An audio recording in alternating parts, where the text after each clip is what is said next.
पहली कमाई से गरीब बेटी लाई फर्नीचर। आशा दीदी चूल्हा बुझा दो ना, देखो कितना धुआं हो रहा है। अरे मेरी प्यारी बहन, चूल्हा बुझा दूंगी तो खाना कैसे बनेगा? इतने में सुखी राम भूखा प्यासा मिट्टी में सना घर आता है। पिताजी आ गए आप? आशा बिटिया, बड़ी जोरों की भूख लगी है। हाथ मुंह धो लो बाबा, खाना तैयार है। चंदा जल्दी से बाबूजी के लिए खाने की थाली लगा दे और बोरी बिछा दे। चंदा अपने गरीब पिता के आगे रोटी नमक परोस देती है। क्या बात है कस्तूरी, तरकारी नहीं थी क्या? तभी गरीबी से झुंझलाकर कस्तूरी ने कहा, अजी तरकारी होती तो बेटी नून रोटी थोड़ी परोसती, जो रखा है खा लो। बेचारा सुखीराम मन मारकर नमक रोटी खाने लगा। तभी आशा आंगन में आकर रो पड़ी। हे भगवान, ये तेरी कैसी लीला है? सारे दुख हम गरीब को क्यों देता है? न रहने को एक अच्छा घर देता है, न खाने को अच्छा खाना, और न सोने को अच्छा पलंग या बिछौना। पिताजी एक अकेले हम सबका पेट चलाने के लिए कितनी मेहनत करते हैं, फिर भी उन्हें ढंग का खाना भी नहीं मिलता। तभी आशा आंगन में धनिया उगा देखती है। मैंने तो उस दिन ऐसे ही वो खराब धनिया के बीज आंगन में छींटे दिए थे, पर देखो कितने हरे धनिया उग गए हैं। इसी की चटनी पीसकर सबको खाना खिला देती हूँ। आशा उस धनिया की चटनी पीसकर अपने गरीब परिवार को खिलाती है। सुखीराम के परिवार में बूढ़ी माँ, बीवी और 2 बेटी भी है। वो किसी तरह किसानी करके परिवार देख रहा है। खाना खाने के बाद बूढ़ी चमेली ठिठुरते हुए कहती है, आशा बेटी जल्दी से बिछौना लगा दे। जी दादी माँ। फिर वो गरीब बेटी बोरी बिस्तर लगा देती है और उस पर एक गुदरी बिछा देती है। पूरा परिवार एक लाइन से झोपड़ी में लेट जाता है। तभी चंदा कहती है, दीदी ये बिस्तर कितना गड़ता है, काश कि हमारे घर में भी पलंग और गद्दा होता तो हम भी अच्छे से सो पाते। हमारे भी घर में फर्नीचर होना चाहिए। चंदा की यह बात सुनकर दुख से कस्तूरी ने कहा, बेटी फर्नीचर अमीरों के घर में ही शोभते हैं, हम ठहरे झोपड़ी में रहने वाले गरीब, हमारी सारी जिंदगी जमीन पर सोते ही बीतती है। ऐसा कहते हुए कस्तूरी की आंख में आंसू आ जाते हैं। जहां अमीरों के घर में आलीशान महंगे फर्नीचर होते हैं, वहीं गरीब के लिए सुख सुविधाओं से भरे घर, सुंदर घर में रहने की चाहत पूरी कर पाना एक सपने जैसा होता है। अगले दिन जब आशा आंगन बाहर रही होती है, तभी वहां पड़ोस की अमीर प्रेमा रानी के घर में फर्नीचर उतरते देखती है। भैया एक एक फर्नीचर अच्छे से उतारना, बड़ा महंगा पड़ा है सारा सेट, और ये गोदरेज की अलमारी तो लाख रुपए की पड़ी है, एक भी खरोच नहीं आनी चाहिए। माँ ठीक कहती है, एक अमीर गरीब की जिंदगी में कितना अंतर है। अमीर लोग हर साल फर्नीचर बदल देते हैं और हम जैसे गरीब अपने घर के लिए एक ढंग का अलमारी, सोफा, बेड, कुछ भी सामान नहीं खरीद पाते। थोड़ी देर में प्रेमा मिठाई लेकर आशा के घर आती है। कस्तूरी, अरे ओ कस्तूरी। प्रेमा बहन आप यहाँ? ये लो पेड़े खाओ और मुंह मीठा करो, मेरे घर नया फर्नीचर आया है। बहुत बहुत मुबारक हो प्रेमा बहन। अरे तुम लोग भी एक आध फर्नीचर ले क्यों नहीं लेते? सारी जिंदगी झुग्गी झोपड़ी में ही रहना है तो कम से कम थोड़ा सुंदर तो रखो इसे कि घर लगे। अभी जमीन पर सो रहे हो, घर में एक पलंग भी नहीं।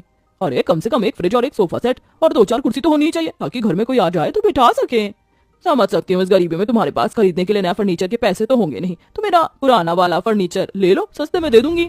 ये सुनकर चंदा जिद करने लगती है, माँ पिताजी फर्नीचर ले लो ना, फिर हमें भी जमीन पर बैठकर नहीं खाना पड़ेगा और जमीन पर सोना भी नहीं पड़ेगा। आपको पता है ना दादी माँ को ठंड में जमीन पर सोने की वजह से कितनी सर्दी लगती है। प्रेमा बहन पैसे नहीं है जो हम फर्नीचर खरीद सके। ये सुनकर प्रेमा कस्तूरी और सुखराम की गरीब बेटी की ओर देखकर कहती है, कोई बात नहीं, तुम पलंग और अलमारी ले आओ, पैसे नहीं देने को तो तुम्हारी बेटी कुछ महीने मेरे घर में झाड़ू बर्तन कर देगी। ये सुनकर सुखीराम के स्वाभिमान को बहुत ठेस पहुंचती है। बहन जी, आपने सोचा भी कैसे कि मेरी पढ़ी लिखी बेटी झाड़ू पोछे का काम करेगी? नहीं चाहिए हमें कोई फर्नीचर। इस गरीबी में हम इज्जत की रोटी तो खा रहे हैं, वही बहुत है हमारे लिए। आप चली जाइए। हाँ जा रही हूँ, मैंने तो भलाई सोची थी, मगर तुम गरीबों की हालत उन गटर के कीड़े जैसी है जो नाली में रहना पसंद करते हैं। हाँ। प्रेमा अपनी अमीरी की ऐठ दिखाते हुए चली जाती है, मगर उसकी कही बातें आशा के मन पर लग जाती हैं और अगले दिन वो अपनी 12वीं के सर्टिफिकेट के साथ काम ढूंढने निकल जाती है। भगवान मैं गरीब की बेटी हूँ, पता नहीं 12वीं के बेस पर मुझे कोई काम देगा या नहीं, बस आप देख लेना। आशा नौकरी ढूंढती हुई कई जगह जाती है, मगर उसे 12वीं पढ़ा देख जल्दी कोई भी नौकरी नहीं देता, जिससे अब उसकी हिम्मत टूटने लगती है और आखिर में एक MNC में आती है। ये जगह मेरी आखिरी उम्मीद है, मैं इस मौके को नहीं जाने दे सकती, मुझे ये नौकरी चाहिए। अपने डर को दूर कर आशा। आशा मुस्कुराहट के साथ इंटरव्यू देती है, उसे नौकरी मिल जाती है। तभी HR निवेदिता कहती है, यू आर वेरी टैलेंटेड आशा, तुम आज से ही ज्वाइन कर सकती हो। Thank you so much ma'am. दिन भर काम करके आशा रात को घर जाने लगती है, जहाँ वो बड़ी सी फर्नीचर की दुकान देखकर वहाँ आती है। सुनिए भाई साहब, ये फर्नीचर सेट कितने का है? तभी दुकानदार गरीब आशा के कपड़ों को घूरते हुए झाड़ कर बोला, अरे खरीदने के पैसे हैं, ये फर्नीचर सेट लाखों का है, इतने तो होंगे भी नहीं तुम्हारे पास। चल जाए यहाँ से, इतना महंगा फर्नीचर तो जैसे गरीब की बेटी के खरीदने की बस की बात नहीं है। आशा आंखों में आंसू लेकर बाहर आ जाती है। भगवान ने चाहा तो मैं अपनी पहली कमाई से यही फर्नीचर सेट खरीदूंगी। अपने गम और आंसू छुपाकर वो गरीब बेटी मुस्कुराते हुए घर आती है। आशा कहाँ थी तो दिन भर लाडो? दादी माँ मैंने आज नौकरी कर ली है, सोचा पढ़े लिखे होने का कुछ तो करूँ। दिन बीतते जाते हैं, आशा कड़ी मेहनत करती है और बाकी का ओवर टाइम भी करती है। देखते देखते उसे महीना लगने वाला होता है, जिसके बाद वो अच्छे पैसे उठाती है। ये लो आशा, ये तुम्हारी पहली कमाई, तुमने बेस्ट काम किया इसलिए तुम्हारी सैलरी बढ़कर आई है। अपनी पहली कमाई को हाथ में लेकर वो गरीब बेटी फूट फूट कर रोती है। थैंक यू भगवान जी। वो अपनी पहली कमाई के साथ फर्नीचर की दुकान पर आती है, जहाँ उसे लकी ड्रॉ दिखता है।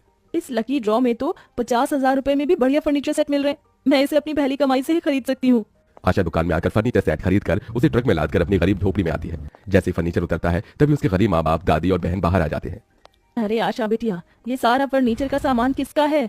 ये सारा फर्नीचर का सामान अपना है माँ। मैंने इसे अपनी पहली कमाई से खरीदा है, अपने परिवार के लिए। ये सुनकर चंदा बहुत खुश होती है।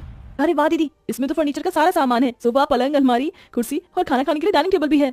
अब तो हम भी अमीर हो गए। हमें जमीन में बैठकर नहीं खाना पड़ेगा और हम उस गुदरी के गड़ने वाले बिस्तर पर भी नहीं सोना पड़ेगा। हम भी गद्दीदार बेड पर सोएंगे। चंदा की बात सुनकर उन गरीब परिवार वालों की आंखों में भी खुशी के आंसू आ जाते हैं, जिसके बाद वो सब लगकर घर में फर्नीचर सेट करते हैं।